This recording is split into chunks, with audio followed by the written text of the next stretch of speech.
कैसा ये इश्क है।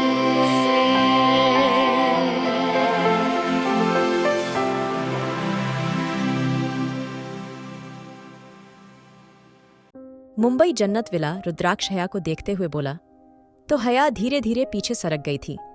रुद्राक्ष ने अचानक हया के हाथ पकड़ा और खुद के करीब करते हुए बोला, बताओ ना, जलन हो रही है? जिस जगह तुम्हें होना चाहिए था वहां सोफिया है। वैसे एक बात तो माननी पड़ेगी, अभी मुश्किल से 2 दिन यहां आए नहीं हुए और बीवी वाले रूप में आ चुकी हो तुम, है ना? रुद्राक्ष की बात पे हया धीरे से बोली, देखो, पहले तो दूर रहकर बात करा करो। हर वक्त तुम मेरे ऊपर चढ़ने को तैयार रहते हो। हया की बात पे रुद्राक्ष उसके बराबर में आराम से लेट गया था। रुद्राक्ष अपनी आंखें बंद करते हुए बोला, चुपचाप मेरा बेड खाली करो, मुझे सोना है। हया रुद्राक्ष को घूरते हुए बोली, ये कौन सा टाइम है सोने का? चुपचाप उठो, माँ ने कहा है, रिसेप्शन पे जल्दी पहुंचना है। हया की बात पे रुद्राक्ष ने झटके से उसको अपने ऊपर गिराया तो हया सीधी रुद्राक्ष के सीने से लगी थी।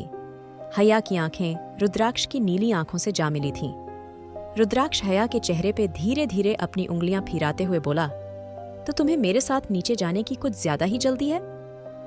सबको दिखाने की। आखिर तुमने इतनी बड़ी बाजी मारी है। तुम हया रुद्राक्ष शेखावत बन चुकी हो। रुद्राक्ष की बात पे हया उससे छूटते हुए बोली, तुम अपने बारे में कितना गलत सोचते हो ना। तुम्हें क्या लगता है हया दीवान इतने सस्ते कैरेक्टर की मालिक है जो हर किसी को देख के उसकी हो जाए? शायद तुम्हारी पसंद ही खराब है जो तुमने ऐसी लड़की ढूंढी है जो तुम्हारे एक बार कहने पे तुम्हारे बिस्तर तक आने को तैयार रहती है। जैसे ही हया ने कहा, रुद्राक्ष की पकड़ उसकी कमर पे मजबूत हो गई थी और आंखें अचानक लाल हो गई थीं।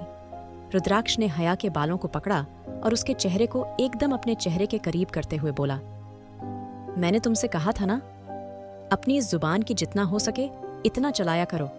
और रही बात सोफिया की, वो तुम्हारी जैसी नहीं है जो इतना गिर के मेरे साथ शादी करे और कुछ पैसों के लिए, सिर्फ कुछ पैसों के लिए किसी की बीवी बन के उसके साथ रिश्ता निभाने को तैयार हो जाए। रुद्राक्ष की बात के हया उसके सीने पे अपने नाखून चुभाते हुए बोली, इज्जत के साथ आई हूं, तुम पूरी बारात के साथ लेने गए थे, भाग के नहीं आई हूं मैं, तुम खुद लेने गए थे। इसलिए आगे से कुछ भी कहने से पहले 100 बार सोचना। और अब मरो यहीं तुम घटिया आदमी। इतना कह के जैसे ही रुद्राक्ष से छूटने की कोशिश करने लगी, रुद्राक्ष धीरे से उसके कान के पास आते हुए बोला, सोफिया मेरे रिसेप्शन में आ रही है, तुम्हें उसको अच्छे से ट्रीट करना है। रुद्राक्ष गहरी सांस छोड़ते हुए बोला तो हया के अंदर सिहरन सी दौड़ गई थी। वो ये बात अच्छे से जानती थी, रुद्राक्ष जैसा भी था लेकिन उसकी हॉटनेस से दुनिया वैसे ही दीवानी नहीं थी। हया भी उसके करीब आके एक पल को भूल जाती थी वो उसको क्या कुछ कहता था। हया को खामोश देख के रुद्राक्ष धीरे धीरे हया से दूर हुआ रहा। इस बीच उसके होंठ हया के गालों से हल्के से टच हुए थे। हया धीरे से बोली, मैं तैयार होने जा रही हूं, तुम्हें जब आना है आ जाना। इतना कह के हया रुद्राक्ष से छूट के चली गई थी। वहीं रुद्राक्ष आराम से बोला, तुम देखती जाओ हया दीवान, तुम्हारे साथ अभी क्या क्या करता हूं। बहुत गुरूर है ना अपनी इस खूबसूरती और कैरेक्टर पे। ये बातें बोल के तुम खुद को बेवकूफ बना रही हो। मैं अच्छे से जानता हूं तुम कैसी हो। इतना कह के रुद्राक्ष कुछ सोचते हुए बोला, तुम खुद को मुझे सौंपोगी और तब मैं तुम्हें तुम्हारी ये बातें याद कराऊंगा। इतना कह के रुद्राक्ष ने लाइट ऑन करी और उल्टा लेट के अपनी आंखें बंद कर लीं। जन्नत विल गार्डन एरिया शाम के 8 बजे थे। जन्नत विला को लाइट और फूलों से सजाया हुआ रहा। जगह जगह सोने की मूर्तियां सबको लुभावनी लग रही थीं। वहीं रास्ते में कारपेट बिछा हुआ था जो सबको अपनी ओर अट्रैक्ट कर रहा था। फिल्मी जगत और सभी फील्ड की नामी हस्तियां इस वक्त यहां मौजूद थीं। हर कोई शेखावत परिवार की बहू को देखने के लिए बेताब था। आखिर हो भी क्यों ना, शेखावत परिवार का सिर्फ नाम ही काफी था इस दुनिया को हिलाने के लिए। और रुद्राक्ष शेखावत को सब जानते थे। एक आग था, वो रुद्राक्ष शेखावत के नाम और काम से सब वाकिफ था, यहाँ तक कि उसके घरवाले भी अच्छे से जानते थे रुद्राक्ष अंडरवर्ल्ड का किंग था और अब तक उसने कुछ गलत नहीं किया था। इसलिए पुष्कर शेखावत भी अपने पोते की इस बात पे कुछ नहीं कहते थे। एंट्रेंस पे सर्वेंट्स की फौज जमा थी और हर कोई मेहमानों का अच्छे से इस्तकबाल कर रहा था। कुछ देर बाद सब लोग गार्डन में जमा हो गए थे। वैसे भी गार्डन था ही इतना खूबसूरत और बड़ा, इतने लोगों के बाद भी ये जगह खाली लग रही थी। दुनिया का हर तरह का खाना यहाँ मौजूद था। बाहर मीडिया बेताबी से मेहमानों के फोटो ले रही थी और दूल्हा दुल्हन की इंतजार कर रही थी। वहीं ऊपर बड़े बड़े मेकअप आर्टिस्ट हया को तैयार कर रहे थे और वो अब बुरी तरह बोर हो गई थी। कुछ देर बाद लड़कियां हया से दूर होते हुए बोली, हो गया, आप बहुत प्यारी लग रही हैं। सच में इतना कह के उन लड़कियों ने हया को देखा और रूम से बाहर निकल गई। कुछ देर बाद रुद्राक्ष रूम में आया तो उसकी नजर हया पे गई, जो रेड लहंगे में कुछ ज्यादा ही खूबसूरत लग रही थी। ऊपर से मेकअप आर्टिस्ट जिसने हया को और खूबसूरत बना दिया था, वहीं रुद्राक्ष जिसने 3 पीस बिजनेस सूट पहना था, वो अब धीरे धीरे हया के करीब आ रहा था। हया सोफे पे पीछे होते हुए बोली, ये क्या पागलों की तरह मेरे करीब आते रहते हो तुम? देखो, अब दूर रहो। जैसे ही रुद्राक्ष हया के करीब आया, हया एकदम सोफे पे गिर गई थी। तभी रुद्राक्ष हया के ऊपर झुक गया था। रुद्राक्ष की गर्म सांसें हया को अपने चेहरे पे महसूस हो रही थीं। रुद्राक्ष हया के होठों पे हल्का सा झुका और हया ने अपनी आंखें बंद कर ली थीं और अगले ही पल हया की सांसें थम गई थीं। तभी अचानक से रुद्राक्ष उससे दूर हट गया था। जब हया को अपने आसपास किसी महसूस नहीं हुआ, तब हया ने आंखें खोली तो रुद्राक्ष उसको अपना फोन दिखाते हुए बोला, तुम्हें ऐसा क्यों लगता है? मैं तुम्हारे करीब आने को तड़पता हूं। रुद्राक्ष की बातों में एक शैतानी थी, जिसको महसूस करके हया का चेहरा लाल हो गया था। वो उठते हुए बोली, तो फोन लेने के लिए मुझसे भी बोल देते थे। मेरे इतने करीब आने का मतलब यही था, तुम मेरे पास आना चाहते थे। ये बात कहते हुए हया दूसरी तरफ देख रही थी। रुद्राक्ष अपने बालों को सही करते हुए बोला, अब यहां बैठ के अफसोस कब तक करोगी? चलो। रुद्राक्ष की बात पे हया धीरे से बोली, ठीक है चलो। हया को बहुत ज्यादा घबराहट हो रही थी, क्योंकि वो अच्छे से जानती थी वो लोगों से कितनी डरती थी, और यहाँ तो पता नहीं कितने बड़े लोग होंगे। हया को बहुत डर लग रहा था। तभी अचानक रुद्राक्ष ने उसका हाथ टाइट पकड़ लिया था। हया को अचानक ही एक वार्मनेस सी फील हुई थी, जैसे रुद्राक्ष के हाथ पकड़ने से उसको कुछ बेहतर महसूस हुआ हो। वहीं रुद्राक्ष अभी भी अपने फोन में देख रहा था। रुद्राक्ष आगे बढ़ा तो हया भी उसके साथ खींची चली गई थी। थोड़ी देर बाद वो दोनों सीढ़ियों के पास आए ही थे, जब अचानक ही सोफिया किसी तारे की तरह टूट के उसके सामने आई थी, और रुद्राक्ष का हाथ हया के हाथों में देख के उसके दिल में अंदर तक आग लग गई थी। सोफिया थोड़ा गुस्से से बोली, तुम गंवार लड़की, तुम रुद्राक्ष का सर दर्द बन चुकी हो। हया जो एकदम से हैरान रह गई थी, उसने शब्द सुन के और ज्यादा हैरान हुई थी। तभी रुद्राक्ष जो बड़ी सीरियस नजरों से फोन देख रहा था, अचानक से सोफिया की आवाज सुन के उसने अपनी नीली आंखें ऊपर उठाई और हया की अपने पीछे करते हुए बोला, watch your tone when you speak to my wife. Miss Sophia Rudraksh की बात पे सोफिया का आंखें फटी की फटी रह गई थीं। अभी अभी रुद्राक्ष ने उससे क्या बोला था, ये बात वो अच्छे से जानती थी। रुद्राक्ष सिर्फ दुनिया दिखावे के लिए उसके साथ है, क्योंकि जिस फील्ड में रुद्राक्ष था, वहां एक ऐसे इंसान की जरूरत पड़ती थी जिसको पार्टनर कह के अपने साथ ले जा सके, और वो इसलिए ही रुद्राक्ष के साथ थी और उसकी मीटिंग में उसके साथ जाया करती थी। लेकिन वो ये भी जानती थी, वो खुद को अब रुद्राक्ष की गर्लफ्रेंड मानने लगी थी। भले रुद्राक्ष उसको कुछ भी माने, लेकिन वो खुद को उसकी गर्लफ्रेंड लगी थी। और अचानक से उस गंवार के सामने ये बेइज्जती ने सोफिया के अंदर की आग को और हवा दी थी। सोफिया धीरे से बोली, क्या कहा तुमने रुद्राक्ष? तभी रुद्राक्ष हया का हाथ पकड़ते हुए बोला, मैं एक बार बात नहीं दोहराता। इतना कह के वो हया को लेके नीचे की तरफ चला गया था। आखिर क्या करना चाहता है रुद्राक्ष? क्या हया और रुद्राक्ष के बीच की दूरियां होंगी कभी कम? मुंबई जन्नत विला हया हैरान थी। रुद्राक्ष को अचानक क्या हुआ था? वो अपनी प्यारी सोफिया की इंसल्ट कैसे कर सकता था? हया को सोच में देख रुद्राक्ष आराम से बोला, अपने दिमाग पे इतना जोर मत डालो। फिलहाल तुम जहां खड़ी हो, यहाँ आस पास कितने लोग हैं जिनकी नज़र हम पे है, इसलिए मैं किसी को भी कोई ऐसा मौका नहीं देना चाहता जिससे हमारी रेपुटेशन पे कोई भी फर्क पड़े। रुद्राक्ष की बात पे हया अपने चेहरे को चारों तरफ घुमाते हुए बोली, अच्छा सच में? लेकिन मुझे तो दूर दूर तक कोई नजर नहीं आ रहा। हया की बात पे रुद्राक्ष ने बड़ी शिद्दत से उसको घुरा था, क्योंकि हया उसके सामने जुबान चला रही थी, जो रुद्राक्ष को हरगिज पसंद नहीं था। करीब 2 मिनट बाद दोनों नीचे थे। हर किसी की नजर हया पे टिक गई थी। लोग बड़ी ही गर्मजोशी से हया से मिले थे। एक औरत बड़े ही प्यार से बोली, मुबारक हो मिसेस शेखावत, आपकी छोटी बहू तो बड़ी बहू से भी ज्यादा खूबसूरत है। उस औरत की बात पे अरीना को कोई जलन महसूस नहीं हुई थी, बल्कि वो खुश थी। लेकिन कहीं ना कहीं वीना को ये बात हर्ट करी थी, लेकिन उसने अपने चेहरे पे शिकन भी आने नहीं दी थी। तभी ईशान आगे आते हुए बोला, कैसी हो हया? हया ने अपने नाम लेने वाले को देखा तो सामने रुद्राक्ष की हम उम्र ही एक लड़का खड़ा था, जो उससे थोड़ा बड़ा लग रहा था। हया के चेहरे पे हैरानी देख के अरीना जल्दी से बोली, अरे वो क्या है ना, वीरेश और ईशान किसी इंपॉर्टेंट काम से आउट ऑफ इंडिया थे तो तुम्हारी शादी में आ नहीं पाए। ये है ईशान, मेरे हस्बैंड और तुम्हारे जेठ जी, और ये है वीरेश, घर के छोटे बेटे तुम्हारे देवर। अरीना की बात पे वीरेश जल्दी से बोला, अरे वाह भाभी, जितना फलक ने आपकी तारीफ करी थी, आप उससे ज्यादा खूबसूरत हैं। वैसे हो भी क्यों ना, आखिर हमारे हीरो रुद्राक्ष शेखावत की बीवी जो है आप। इतना कह के वीरेश ने रुद्राक्ष की तरफ आई। विंग करी तो रुद्राक्ष के तन बदन में आग लग गई थी।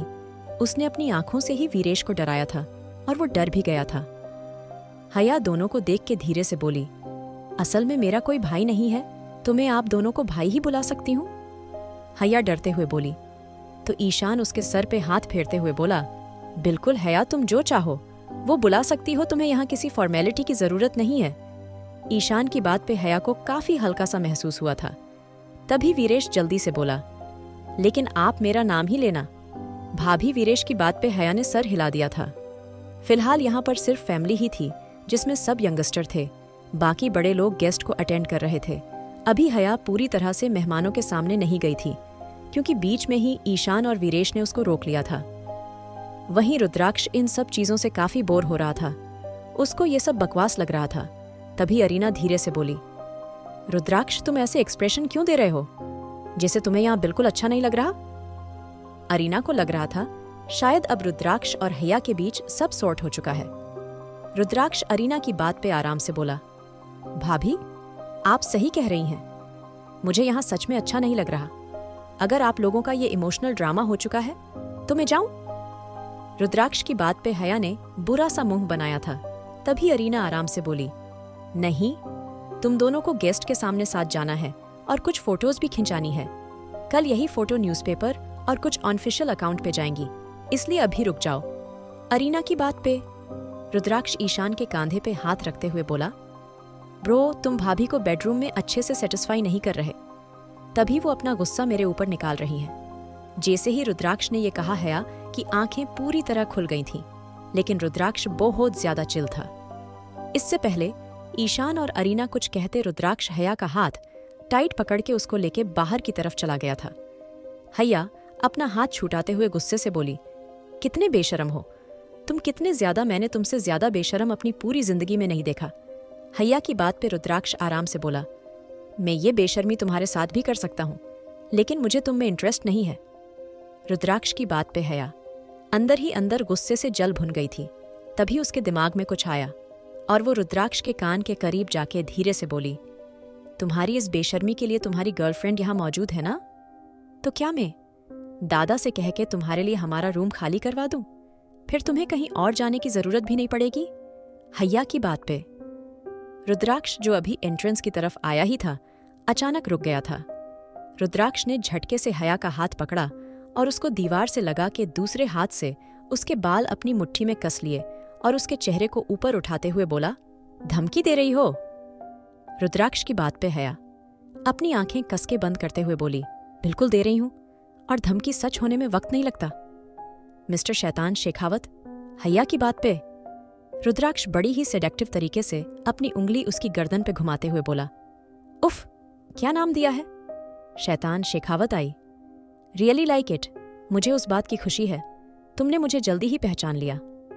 अब ट्रेलर दिखाने की जरूरत नहीं पड़ेगी, डायरेक्ट मूवी देखना।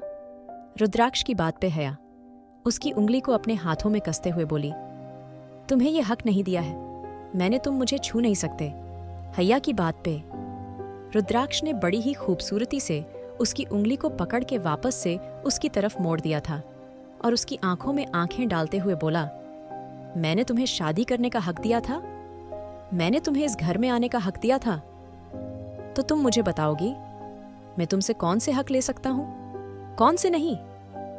वैसे अगर मुझे ये चाहिए होता, रुद्राक्ष उसके सीने को स्कैन करते हुए बोला, तो हैया का चेहरा लाल हो गया था। वो आराम से बोला, अगर चाहिए होता मैं खुद ही ले लेता, मुझे तुम्हारी इजाजत की जरूरत नहीं पड़ती। लेकिन इतना कह के रुद्राक्ष ने रुक के हैया के घोर चेहरे को देखा और झटके से उसको छोड़ते हुए बोला, रुद्राक्ष, शेखावत को ऐसी चीप चीजों में इंटरेस्ट नहीं है। हैया मुस्कुरा के रुद्राक्ष के कान के पास आके बोली, अगर कभी इंटरेस्ट हुआ भी मिस्टर शैतान शेखावत, तब भी तुम्हें ये चीज इतनी आसानी से नहीं मिलेगी, तड़प जाओगे तब भी नहीं। हैया की बात पे रुद्राक्ष ने उसकी कमर बहुत टाइट पकड़ के उसका दूसरा पैर अचानक ही अपनी कमर पे लपेट लिया था। हैया की सांसें थम गई थीं। वो इस वक्त रुद्राक्ष के बहुत करीब थी, इतनी करीब उसको कुछ महसूस हो रहा था। कोई सख्त चीज जिससे उसकी आंखें हैरानी से फैल चुकी थीं, उसकी सांसें तेज हो गई थीं, उसके चेहरे पे पसीने की बूंदें आ गई थीं। रुद्राक्ष बहुत धीमी सी आवाज में बोली, सी कौन तड़पने वाला है और कौन तड़प रहा है? मेरी इतनी सी करीबी तुमसे बर्दाश्त नहीं हुई। तुम्हारी बॉडी का खुद पे कंट्रोल नहीं रहा। सोचो जिस दिन ये हक तुमसे लिया, इस विला की दीवारें मेरे नाम से गूंजेगी। तुम सिर्फ एक ही नाम चिल्लाओगी और वो होगा रुद्राक्ष शेखावत। तब तुम्हें समझ आएगा, रुद्राक्ष शेखावत सच में शैतान नहीं हैवान है। इतना कह के रुद्राक्ष ने बड़े ही सेडक्टिव तरीके से हैया को छोड़ा था। हैया अपना पसीना साफ करते हुए गुस्से से बोली, इसके अलावा तुमने सीखा भी क्या है? यही बकवास करवा लो तुमसे बस, और सपने देखना बंद करो। तुम मेरे लिए तड़पोगे, मैं तुम्हारे लिए नहीं। हैया की बात पे रुद्राक्ष आराम से बोला, तुम्हें क्या लगा था यहाँ कोई फिल्मी स्टोरी चल रही है, कोई लव स्टोरी चल रही है जिसमें हीरो हीरोइन को देखते ही प्यार करने लगेगा, सब भूल जाएगा, उसकी खूबसूरती का दीवाना हो जाएगा? रुद्राक्ष हैया को ऊपर से नीचे तक देखते हुए बोला, ग्रोप मिस हैया दीवान, ये रियल लाइफ है, और अगर ये कोई लव स्टोरी भी होती तो राइटर को इस हीरो को तो कहानी से मिटाना ही पड़ता, क्योंकि मैं तुमसे कभी प्यार नहीं करने वाला, कभी नहीं। इतना कह के रुद्राक्ष ने हैया की तरफ से नजरें फेर ली थी। तभी हैया आराम से बोली, बिल्कुल मिस्टर शेखावत, ये कोई कहानी नहीं जिसमें बेचारी लड़की तुम्हारे जुल्म सहेगी या फिर एक अच्छी पत्नी की तरह तुमसे प्यार कर बैठेगी। और अगर ये कहानी होती भी तो राइटर हो, हीरोइन ही बदलनी पड़ती, क्योंकि मैं तो ऐसा मरते दम तक नहीं करने वाली। तुम मुझे एक बार दर्द दोगे, मैं उस दर्द को बहुत अच्छे से अपनी तरफ से बढ़ा के तुम्हें दूंगी। हैया की बात पे रुद्राक्ष ने अपनी नीली आंखों से उसको घुरा था और अब दोनों एक दूसरे को बड़ी ही बुरी तरह घुर रहे थे। तभी दोनों के कानों में किसी की आवाज पड़ी थी। क्या सच में दोनों की नफरत का अंजाम मोहब्बत होगा या होगा कुछ और? क्या रुद्राक्ष और हैया के दिल में जलती आग हो पाएगी कभी शांत? जानने के लिए सुनिए married to cold hearted billionaire.